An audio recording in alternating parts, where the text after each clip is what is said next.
এটাই হলো সেই বিশ্বাসঘাতক মীর জাফরের কবর। তার কৃতকর্মের জন্য ইতিহাসে এক ঘৃণিত উপাধি পেয়েছিলেন।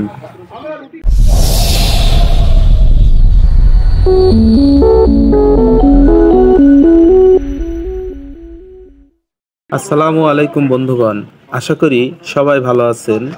আজকে আমি মুর্শিদাবাদের জাফরাগঞ্জে মীর জাফরের সমাধিতে অবস্থান করছি।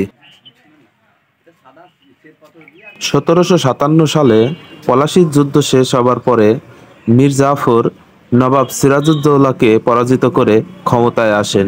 1757 থেকে 1765 সাল পর্যন্ত মোট 8 বছর মীর জাফর ক্ষমতায় রাজত্ব করেন।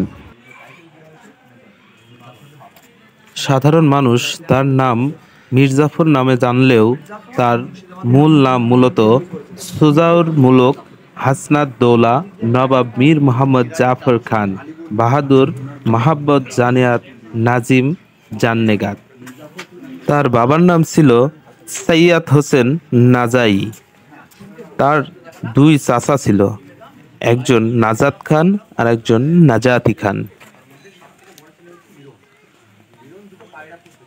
দুটো পায়রার কবর এখানে দেওয়া হয়েছে। একটার নাম হচ্ছে হীরালাল, একটার নাম হচ্ছে পান্নালাল।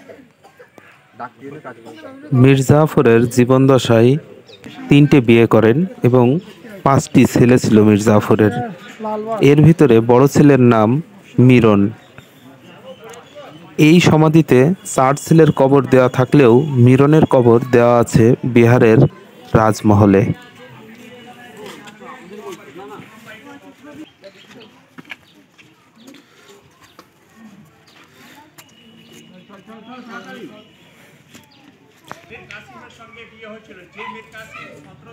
মিরন সব থেকে বড় ছেলে, যার সমাধি হচ্ছে রাজমহলে বিহারে। মিরনের পরে ছেলে এখান থেকে লাইনে হচ্ছে মুবারক আলী, মিরন 5, মিরন বিহার রাজমহলে। এখানে মিরনের সবকিছু সম্পত্তি রাজমহলে। এরকম অসংখ্য গাইড পাওয়া যায় এখানে, যাদেরকে স্বল্প কিছু মূল্য দিলেই তারা এর প্রকৃত ইতিহাসটাকে জানিয়ে দিবে। এর প্রবেশ ফি মাত্র 20 টাকা।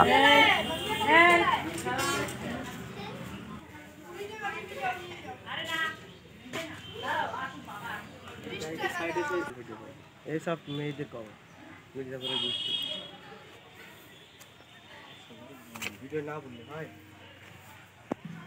নবাবের বংশধরের পুরুষদের কবর বাইরের দিকে দেওয়া থাকলেও মহিলাদের কবর দেওয়া হতো পাঁচিলের ভিতরে আবদ্ধ করে, কারণ নবাবের যুগে বোরকার প্রচলন ছিল।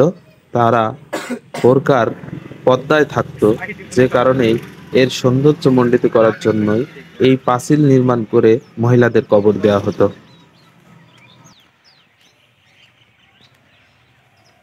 কবর দিতে তারা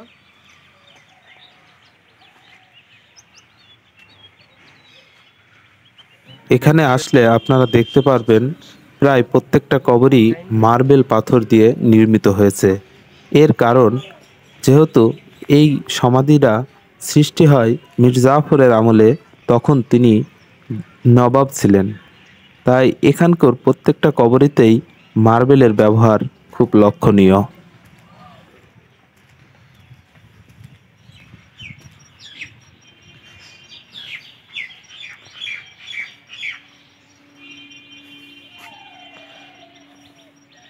মীর জাফরের 3 স্ত্রীর ভিতরে মুন্নি বাই ছিলেন দ্বিতীয় স্ত্রী। মুন্নি বাই ইতিহাসের পাতায় খুব আলোচিত একজন, কারণ তিনি ছিলেন একজন নর্তকী। নর্তকী হয়ে তিনি নবাবের স্ত্রী হয়েছিলেন। এই বাই থেকে নবাব তাকে বেগম উপাধি দেয়। পরে তার নাম হয় মুন্নি বেগম। মুন্নি বেগম ইংরেজ সরকারকে সে আমলে 90 লক্ষ টাকা ডোনেট করেন, যার ফলশ্রুতিতে এখনো পর্যন্ত মীর জাফরের বংশধরকে 12 ক্লাস পর্যন্ত ফ্রিতে লেখাপড়া করানো হয়।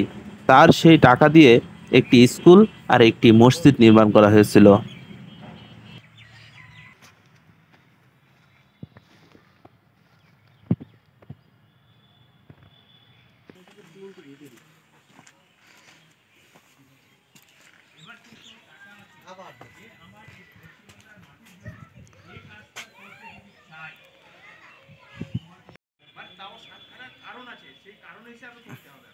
এখানে যতগুলা কবর দেখা যায় সকল কবরই নবাবদের বংশধরদের, এর বাইরে কারোর কবর দেওয়া হয় না।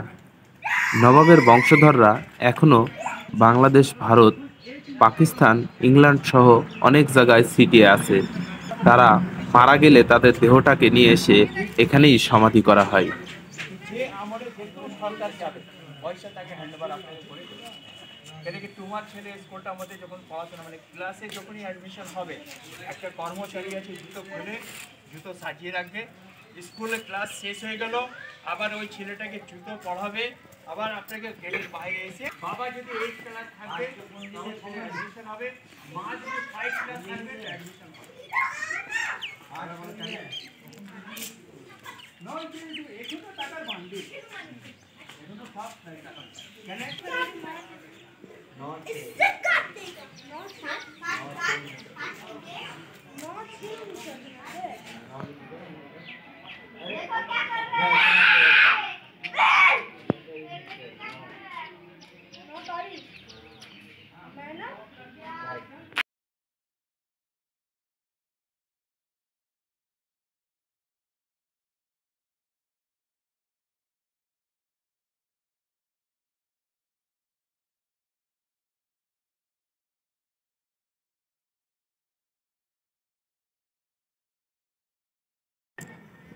এই সমাধিতে আসলে একটা জিনিসই সকলকে নাড়া দেয়, সকল ক্ষমতা একমাত্র স্রষ্টার হাতে।